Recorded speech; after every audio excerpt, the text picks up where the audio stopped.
This is going to be a video about diesel fuel filters. Most of you probably won't care about this, and a couple of you will. This is a filter that I got for Engineer 775, and I'm going to clean it up a little bit, mainly for shipping reasons. And I'm going to take some of that avgas there and flush it through there. I'll take it apart, I'll clean it up a little bit. Also going to send him a couple filters. I sent Yankee Prepper one of these too for his lister there.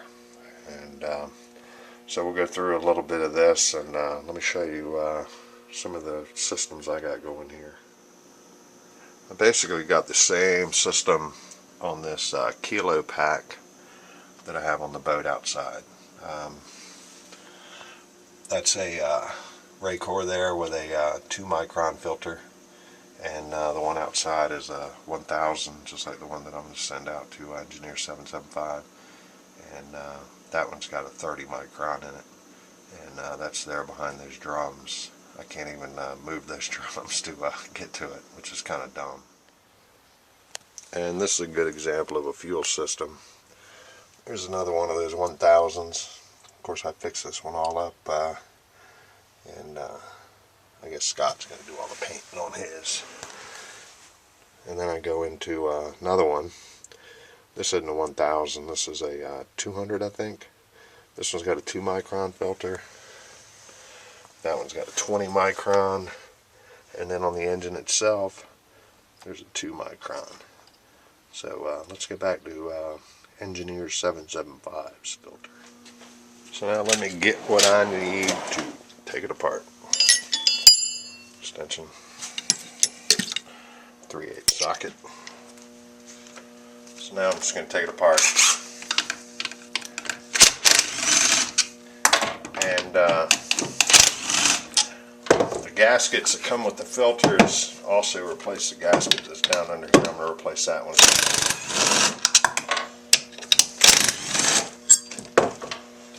I'm going to pull the bowl off, and then I'll explain to you how all that stuff works. So the way these things work is the fuel comes in here, comes down through this tube, comes out through this little turbine thing, and you can see where there's like, actually a spinning action of the fuel. When it's running a lot of fuel, it's actually circulating it, which almost acts like a centrifuge, sort of, if you're using enough fuel to separate the water and everything. Then it comes up this tube, it comes around the outside, goes through the filter. Then there's these holes in the very top of the tube, which is the furthest away from the water. Then it goes down, and it comes out the outfitting. And there's also a check valve in there, so that when you're changing a filter, you're not going to contaminate your fuel. I use a little spray nine. No, this is a plastic bowl, so you don't want to ever use anything like Windex or anything like that with ammonia in it, because it's going to cloud the bowl. And this bowl is actually in pretty good shape. It's going to be nice. So when you open a new filter, here's the O-ring that came out the bottom. The O-ring on the top and the bottom are exactly the same. You don't have to replace the O-ring every time you replace a filter, so when you take the entire thing apart, you definitely want to do it. And it goes right up here in this slot. And we'll get this sucker put back together.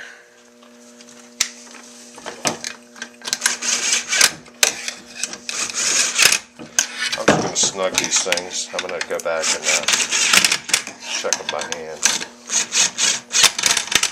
Don't want to strip them out. I'm also going to replace the O-ring in the lid because it's old. So this have brand new O-rings in it, everything. And I'm going to put a brand new filter in there for them. We even have an O-ring on the T-handle here to put the lid on it. Got a brand new one of those. I'm going to put that on too. Now I'm going to go ahead and slide that filter in there. Before I do, just want to show you how big this thing is. I'll give you some perspective. There's my beer. That's a big element there. That is a lot of filter, and if you pulled this thing out, I bet it would go about the width of a sheet of notebook paper and probably 25 feet long, something like that. So it's a lot of filter, and that's what these diesels need. So let me slide that in. I'll put the lid on. T-handle. That's going to be it. It's going to be ready to go. It's going to be nice. So obviously you want to install this in the upright position here.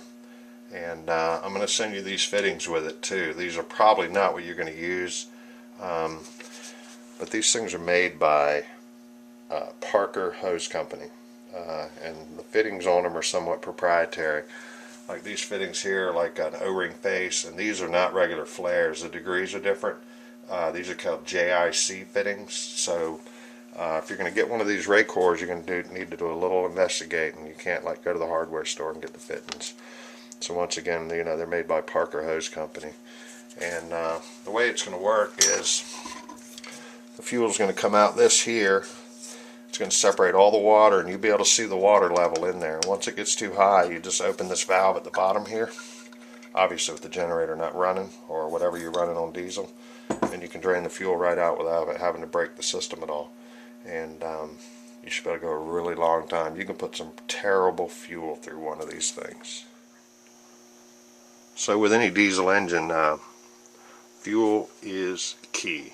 You have to keep it clean.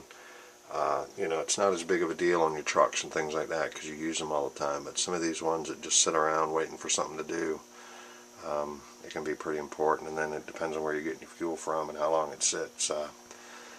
Diesel fuel contains a certain amount of water anyway, and so if you can filter that out, it's great. And then also they collect water as temperatures change, so to be able to do all that is going to be a big advantage.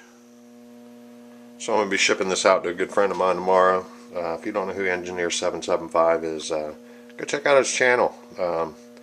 He's got some good stuff on there. I mean, some great stuff. But I just thought about it. What good would a video be about diesel filters and not have a diesel engine running? So let me start this rig up. Do a little preheat. There you go.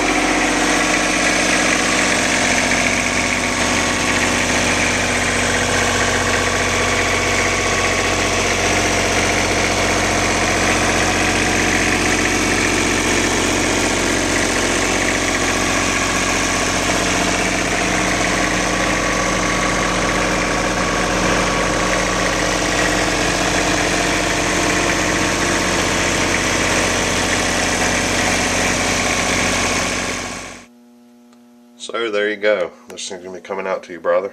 I really tried to make it to the last prepper conference, and we got a huge job going at the airport. But I am going to make it out there one day. I'd really look forward to meeting you guys. So if you have any questions, brother, just give me a call. I'll try to steer you through it. I think you'll be fine with everything but the fittings, but I think you're smart enough to navigate yourself through that, you know, as well. So you guys have a great night. We'll see you next time.